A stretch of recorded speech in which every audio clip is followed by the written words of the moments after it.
Alrighty, reading number 2 comes from our book by David Barber, Bach, Beethoven, and the Boys, which we've had some readings out of recently. Okay. Mozart is just God's way of making the rest of us feel insignificant. Whenever you have just composed a piece of music you think is particularly good, it is humbling to think that Mozart probably wrote a better one when he was like 9 years old. January 27th, 1756 was pretty much a day like any other until about 8 p.m. when the greatest prodigy music has ever known was born to Leopold and Maria Anna Mozart in a little third-floor apartment that they rented from a grocer. The baby's name was Johannes Chrysostomus Wolfgangus Theophilus, but he preferred Wolfgang Amadeus. It's just ridiculous. Little Wolfgang did not start out being particularly remarkable. In fact, for the first 3 years, he was quite ordinary. He wet his pants, played with his food, and slobbered on his shirt front just the same as any other small child. Until he was nearly 4, he was a complete slacker. He didn't compose a note of music and hardly played the harpsichord at all. By age 5, he had rolled up his shirt sleeves and gotten down to some serious work. He became a whiz at the keyboard and began composing simple pieces. The sound of a solo trumpet would send him screaming from the room. He wasn't very fond of the flute either. I'm not either. Sorry if you're a flute player.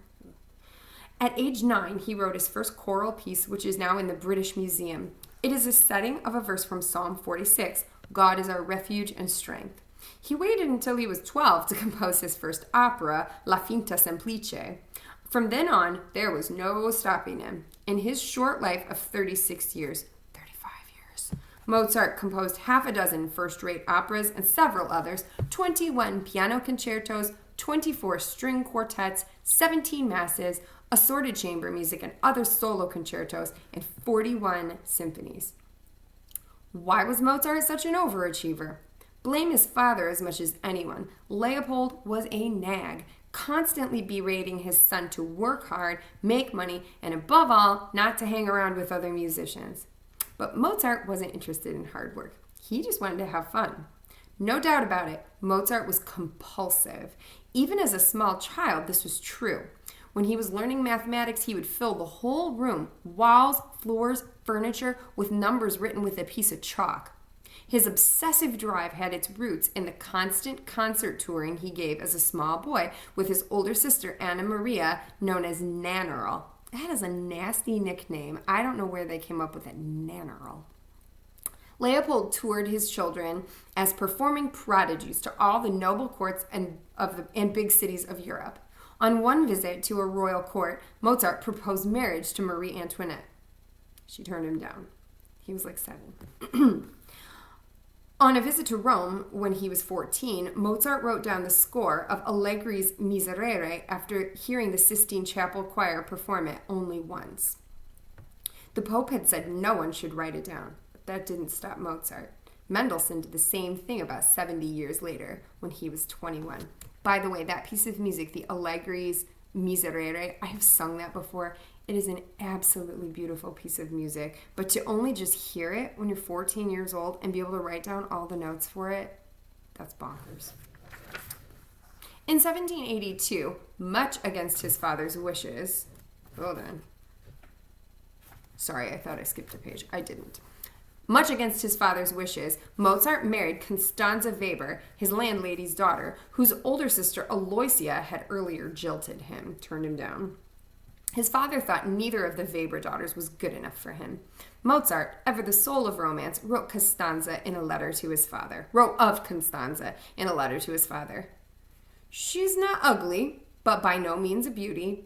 She is not witty, but has enough sound common sense to enable her to fulfill her duties as a wife and mother. Well, that sounds like a love note if I've ever heard one. Constanze was every bit as irresponsible as her childish husband, and their housekeeping was a constant mess. They moved 11 times in the 9 years they lived in Vienna.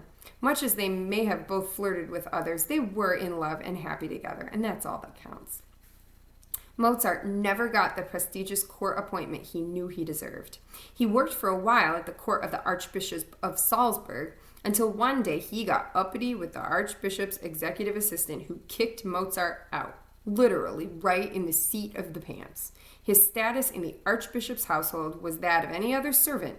Composers were not considered any different from valets or serving girls. In a letter to his father, Mozart explains the etiquette of dining. By the way, the two valets sit at the top of the table, but at least I have the honor of being placed above the cooks.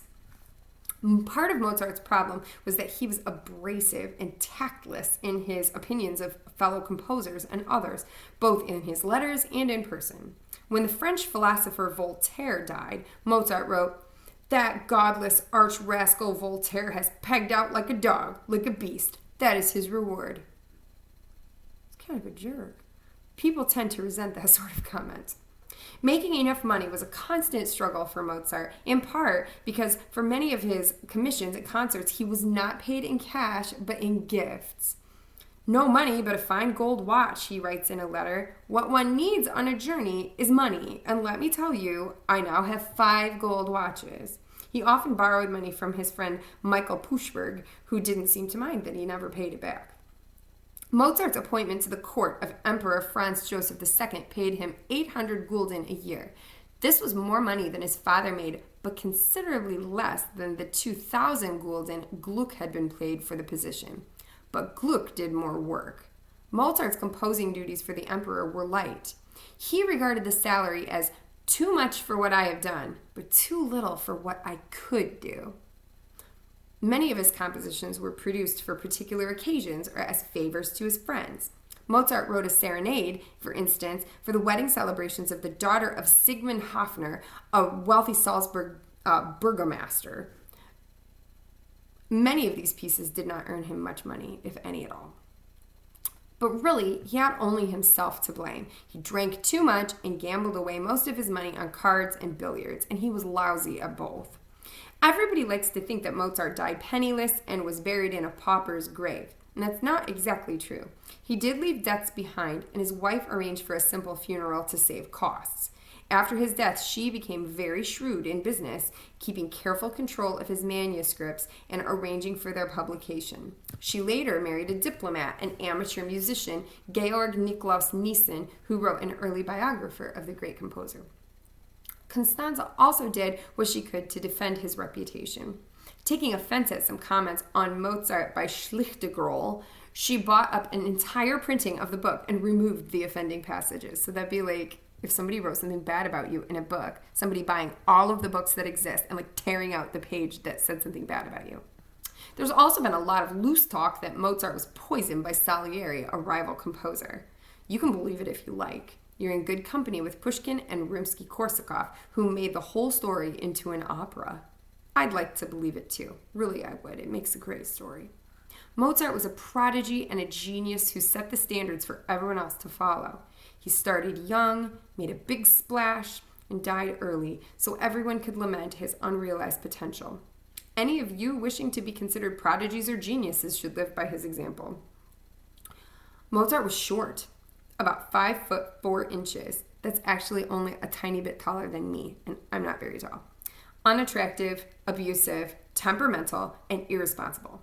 But he was a genius who wrote heart-cramping music that continues to be admired centuries after his death. It just goes to show the politeness isn't everything. So, there you go. We have one more reading that I'm going to have us do about Mozart, and that'll be it for today's deep dive on Mozart.